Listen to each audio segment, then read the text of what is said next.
So, in a scant 2 hours, Dodge is going to go live and they are going to explain to us exactly how they intend to replace the Charger and the Challenger. It appears to me that what they're planning on showing tonight is the Challenger sized replacement rather than the Charger.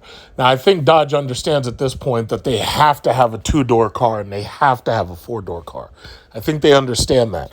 I also am fairly certain that they also understand that they have to have a two-seater row SUV, and they also have to have a three-seater row SUV.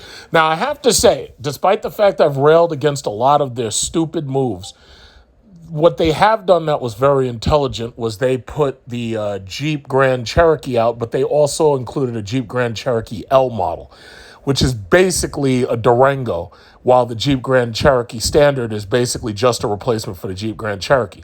So now, if you are a Mopar buyer, you have a choice between the Jeep Grand Cherokee L, the Jeep Grand Cherokee, the Jeep Cherokee, and then you have the Jeep Compass. Then when it comes to Dodge, you have for now, you have the Dodge Durango, and then under that, I think you have the Dodge Journey, and I think you now have the Dodge Hornet.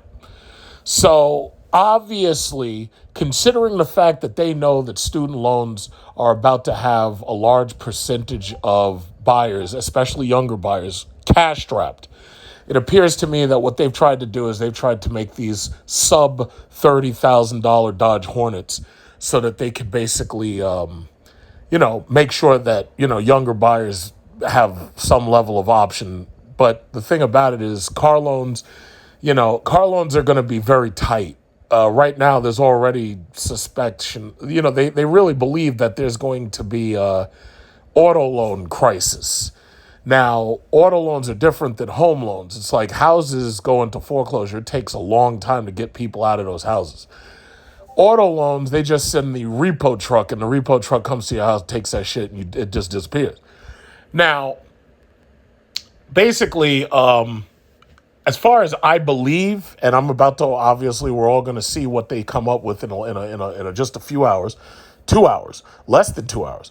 I'm pretty sure that the highest output version of whatever car they're putting out is going to have a 500 horsepower inline six twin turbo that they call the Hurricane. I actually already made a video about this. If there's a base model or there's a lower model, it's going to have the 400 horsepower 3.0 liter Hurricane i6. I'm trying to train myself to say the word i6 because I normally would say V6. So I'm trying to keep myself trained into saying i6. So the new engine is the Hurricane. Hemis are basically dead. And the reason why this is important is because you got so many of these content creators on YouTube who've been trying to get views by constantly pumping up this nonsense that the Hemi is going to continue to be used. First of all, if they did continue using the Hemi, it would only be in the heaviest duty trucks. So it would not be built for the cars. They're getting rid of the Hemis out of the cars. I think by now that's pretty much obvious. All of that speculation about the SRT Ghoul and all that speculation about elephants, that's done. It's over. The Hemi is dead. And I'll tell you this, when I saw them make the elephant engine, for a moment, I really did believe that that's what they were going to try to do to one-up themselves when it came to the Hellcats, the Red Eyes, and the Demon, obviously. But then I realized, just from seeing how they didn't say that they were going to put the elephant in anything, that I was like, yeah, it's over. So this is like their last hurrah. So they're offering these high output engines. Supposedly, they're supposed to offer a E85 capable Hemi. And we're going to find out whether or not that's true within the next couple of hours or possibly the next day. But today is really the last presentation. If there is an E85 version, again, that's going to be part of the last hurrah. The reality is most people don't use E85, not in America. Now, if you use E85, chances are you're in Brazil where they have corn ethanol and they have easy access to ethanol. But the reality is ethanol is actually less efficient than gas. It gives you more power, but it's less efficient. So if you have 1 gallon of gas, that gallon of gas will actually take you further than the same gallon of ethanol. But that's just what it is. So tonight, the Dodge brand is unveiling one of the most anticipated vehicles out of Detroit in recent years. The vehicle will showcase the brand's move towards electrification with its next generation of e-muscle cars. But while that might be exciting for some, Dodge announced Monday that the 2023 model year would be the end of the Hemi era for the brand. Wait, let me see something. Yeah. Since the announcement, several media outlets have posted that Dodge is eliminating the internal combustion engine from its lineup completely. Now, that's not true, obviously, because this Hurricane engine is brand new, and it's going to take them years to break even on this engine. However, eventually, the ICE internal combustion engine will be gone. And the reason how you know that is because the laws have said that by 2030, they are not going to allow cars to be sold. And I live in New York City. New York City, and I'm pretty sure California, have basically said by 2030 they won't allow dealers to sell cars with internal combustion engines. And then they're saying by 2040, the trucks have to be electric too. So the 2024 Dodge Challenger LB and LF arrive on the scene in late 2023. So you got the two new platforms, LB for 2024 and the LF Charger. So it's the LB Challenger and the LF Charger. So keep that in mind. Both will be with ICE and battery electric vehicles. So BEV, that's the term. BEV means battery electric vehicle. PHEV means plug-in hybrid electric vehicle. Those sources have indicated that while the Hemi lineup might not be returning, the all-new twin-turbocharged 3.0-liter Hurricane inline six-cylinder in both standard output and high output will be offered depending on the model. The standard output version of the Hurricane will put out around 400 horsepower. I actually already did a video about this. 400 horsepower, 450 pounds of torque. That is more powerful than the 5.7-liter 345 cubic Hemi V8. The standard output is designed for optimized fuel economy and uses cooled exhaust gas circulation, EGR. For the HO, high output, the engine is optimized for performance while maintaining significant fuel economy. The Hurricane HO will be good for at least 500 horsepower and 475 pound-feet of torque, putting it right about where the current 6.4-liter Hemi V8 is. And these are pictures. The reason for the switch to the Hurricane Inline 6 is due to ongoing emissions regulations. The new Inline 6 motors put out 15% fewer tailpipe emissions and use less fuel than the naturally aspirated Hemi V8s do. Gotta love government policies. While the grunt of the V8 might be gone, rest assured that you won't be stuck with only electrified muscle when these cars are reaching the dealers in the 2024 model year. But with the aftermarket and knowing how people are, we can only wait to see who pulls out the inline 6 and swaps out a Hemi in the next generation cars. Okay, so this was written by Robert S. Miller, a diehard Mopar enthusiast who lives and breathes all that is Mopar. I would like to know what car he has currently, but it doesn't obviously tell you. If it was me, you'd know what car I have because I'd be posting photos of that shit. So here we got a couple of spy photos of the Challenger, the Charger, but we're not going to find out everything until tonight. There was some speculation that the car would be called a Tomahawk. I'll tell you, now that I see this SO and HO, that actually makes a lot of sense. And the reason why is because in some of the video clips that I've been seeing from the scene, the cars are covered, and those covers actually have SO and HO on them.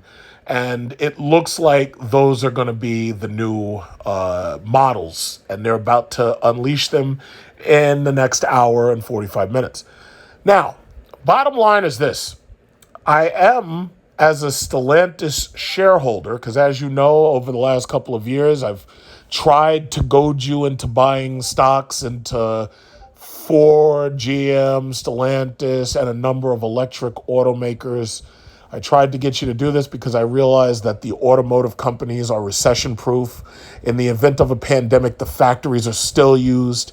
And these things are basically recession proof because even in a recession, one thing I have to say about COVID, they are never, ever going to shut down our factories ever again. It's unfortunate that at my age of 41, it's unfortunate that I had to live to see America tumble so fucking far because of these shitty leaders. But the one thing I can say is that when people remember how something looks and felt, they won't let that shit happen again. It's like sticking your finger into an electric outlet. Once you feel that shock, you ain't doing that again. Your body won't let you. Your body will fight you. Your mind will fight you. It won't let you do it, even if you want to do it. When our factories were shut down unnecessarily, we lost so much production, and then it backfired on them because now they didn't even have the parts that they needed for the future of repairs for these vehicles. As you've known, a lot of these vehicles have gotten older on the road. People are driving around now in cars that are basically aging. They're getting older than I think the last time I saw this happen was 2009.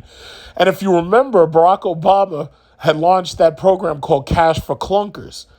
Now, in my family, I've got uncles who hand build and buy Ford Capris, Ford Mustangs, and Mercor XR4 TIs, and what is it called? Cortinas. And I never imagined that here you got a president and he gives you all this money for this Cash for Clunkers shit. I never imagined that I would literally have uncles who are out there looking for clunkers. And I tell that joke every single time I'm around them because I think it's funny. But yeah, they're out there looking for clunkers. That's basically what we're talking about here. Let me tell you something. The way these new cars platforms are going to be, you'd be a fool to try to take out one of these Hurricane engines and try to put in a fucking Hellcat or a Elephant or anything of the sort. You'd be a fool. Not only that, the electric motors that these cars come with are designed for a specific input of electricity. They're designed for very specific tolerances.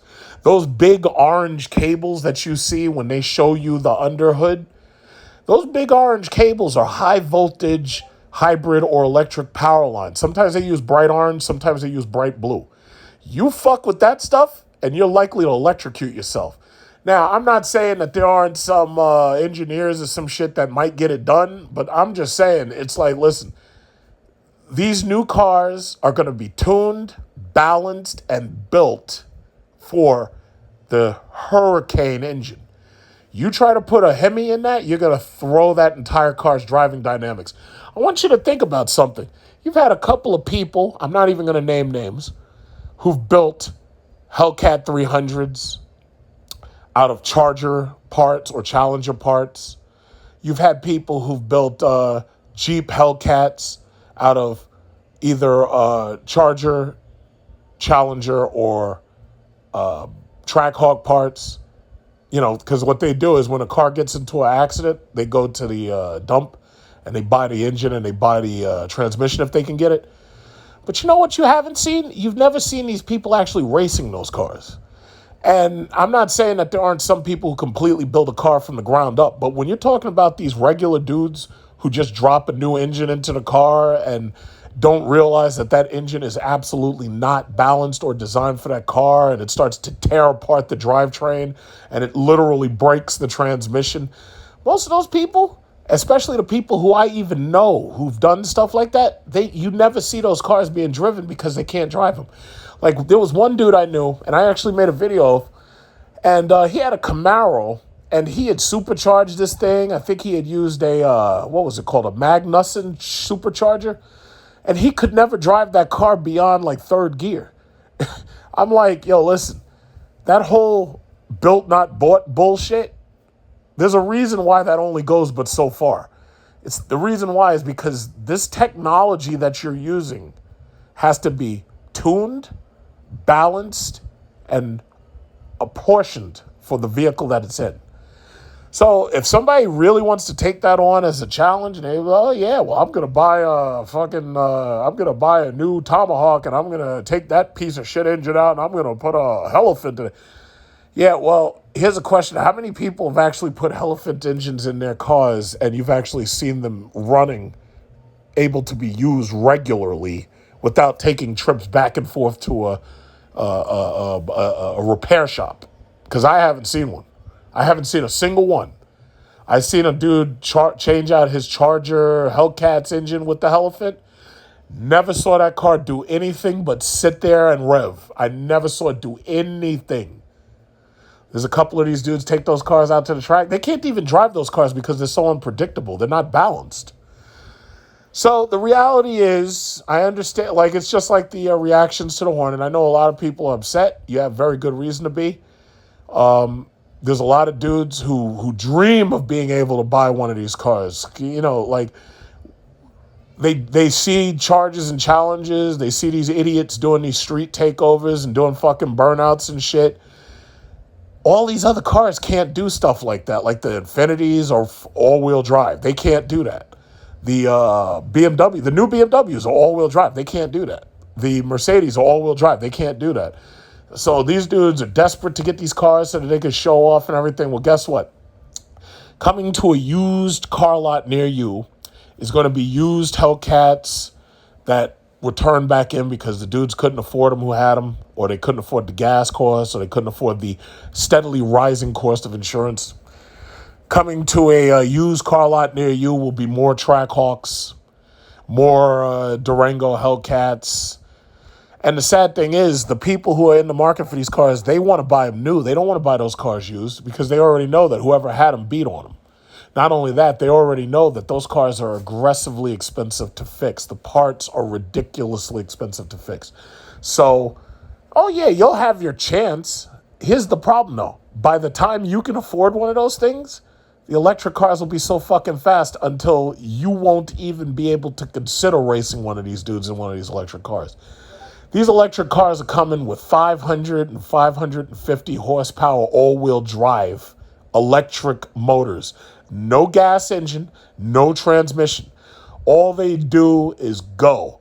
Like, it's just like I have to give Tesla the credit that they deserve. Tesla basically said, yeah, for about 1/50th of the cost of a Bugatti Chiron, you could buy this. You could, for $130,000, you can buy this car right here, or you can try to spend $3 or $4 million to buy a car that in the short runs, I'm just as fast as. Not only do those Teslas do 0 to 60 in 2 seconds, but on top of that, those things go up to 200 miles an hour, which is more than you'll ever do, because if you ever did that kind of speed, you'd end up arrested, because now the cars all have GPS devices and they literally tattletale on you. So it's like you'll never see speeds like that, not unless you go to a track, and even then you'd never be able to find enough space. So there's no tracks that are converted fucking airports around here, so you'd never even be able to do that. What it ended up happening is you try to go top speed on the New Jersey Turnpike, or you try to go top speed on the I-80 going to Pennsylvania, and then your ass is going to get locked up, because that's how it works. The cops are everywhere now. They're hiring fucking IRS agents and training them to shoot to kill now. 85,000 new IRS agents with M16s and M4s and shit. They're not playing games with you no more. They're not playing games. So what I understand your ego. I understand, I gotta have a car that's loud so everybody will hear me. I have to have a car that makes lots of noise because it has a soul and I can connect to it. I can put my hand on it and I can feel its soul, and it talks to me. It meditates. When I close my eyes, I can feel it. I can feel the car. Yeah, well, guess what? Those days are pretty much over. This whole bullshit about the street takeovers, they're fucking locking people up on RICO laws now. I mean, for God's sakes. I showed you a video a couple of weeks ago. I think it was, what was it, something County, Georgia? And they locked up all the people for street racing. They were locking up the people just standing there taking video. It's like, yo, guys, that shit is done. And ultimately, I say good riddance. When it got to the point where you got these morons with the street takeovers, And you've got these idiots with the car theft, carjackings, shooting people and stealing their Trackhawks, shooting people and stealing their charges, shooting people and stealing their challenges. As far as I'm concerned, this shit got so toxic that at this point now it's time to go. Let's see one of these losers try to steal an electric car. Let's see them steal it, and now they got to figure out, oh shit, how the fuck do I charge this thing? Where am I going to go to charge this thing? Let me tell you something. They're gonna have GPS devices up those cars' asses. If you manage to steal one, they're gonna look on a computer screen. Oh yeah, he's right here. He's over here on 520 DeKalb Avenue. Let's go get him. That's what I'm talking about. I'm down. My Cadillac, my electric Cadillac. I'm a driver wherever I feel like driving it. Bring it home. Plug it right into the side of my house. And just go to sleep. I'm gonna come in, take a nap, go to sleep, and when I wake up, the shit's gonna be fully charged. I ain't even got to worry about nothing. I think the efficiency, the time efficient. I think that's. You can still have car shows. It's like when I go to car shows, you got people showing up with all types of shit. You know, it's like there's people bring Teslas to car shows. You know, it's like. It's not, car shows aren't going to end. It's just that you're not going to be the loudest person there no more. That's what you're afraid of. So your fear is warranted. But as I said yesterday, Dodge already, they're doing their thing. They've been taken over by Stellantis. And Stellantis is a global company that's looking at their profit and loss statements. And they're like, nah, this is the way we're going to move. 10 years down the road, 20 years down the road, 30 years down the road, this is what we're going to have. This is what we're going to release. That's it. Now, if you don't like that, you have two options. You can either keep what you have, which is going to get way more expensive as parts get sparse, and because you're already having trouble getting parts. If anything breaks in your car, ask them how long it's going to take you to get parts. That means you're going to be without your car weeks, months maybe, with this parts problem that they got with Taiwan and chips and everything. Your insurance is going to get more expensive. Now, the warranty, I was going to say warranty. The warranty is only about $3,000 at signing, but it's about $3,500 to renew. Your insurance is going to get more expensive. That's the easiest way to tax somebody out of something. It's just like what they were threatening to do to gun owners. And I'm a gun owner, so I care. They were threatening to raise the taxes of gun owners. Well, they'll raise the taxes of your car insurance. Maybe they'll raise the cost of gas. Keep in mind, most of these states, the only reason why gas went down is because, number one, the government was dipping into the Strategic Petroleum Reserve. And number two, because some of the states canceled their gas taxes. Here in New York, it was about 48 cents that they canceled for gas tax. It's gonna expire in December, and we're gonna be right back to another 48 cents. It's gonna jump up 48 cents when it expires. And they projected that they were gonna be $600 million that they were gonna have lost because they had to suspend the gas tax in New York State. So I'm telling you guys, listen, you know what? I want my car to talk to me. I want to be able to turn it on, and I want it to growl and grumble. I want to be able to turn it on. La, la, la, la, la, la, la, la, la. I want to turn it on. I want to. Uh-oh, here he comes right now. One of these fucking assholes speeding down my block. You heard him in the background. I want to be able to turn my car on. Vroom, vroom, vroom, vroom. I want to be able to put little poker cards into my bicycle so I can make motor sounds. I want to make key motor sounds. Guys, that shit is dead. And not only that, New York passed this, and I know other states are doing it too. California was, I think, the first from what I remember. They're passing these laws against these muffler modifications and shit, and the cops are literally going to have fucking decimeters. And they're going to walk around, they're going to put that shit next to your car and be like, oh, yeah, could you please rev your engine, please, quickly, sir? As soon as they hear that fucking engine, you're done. You're getting a ticket. Like, they're not playing. But you know what? Don't listen. You ain't got to listen to me. Y'all have as much fun as y'all want to have. Have all the fun in the world. Because the thing about it is, these man, they're not playing. They're not playing. And by the way, pay your taxes. Because all you people who made a little bit of money with these crypto scams, well, guess what? The IRS is getting armed, and they coming for you. They got guns now. They got loaded guns now. And I know y'all think y'all can just shoot your way out of the situation. Y'all think y'all Breonna Taylor. It ain't gonna work out that way, guys. Pay your taxes, please.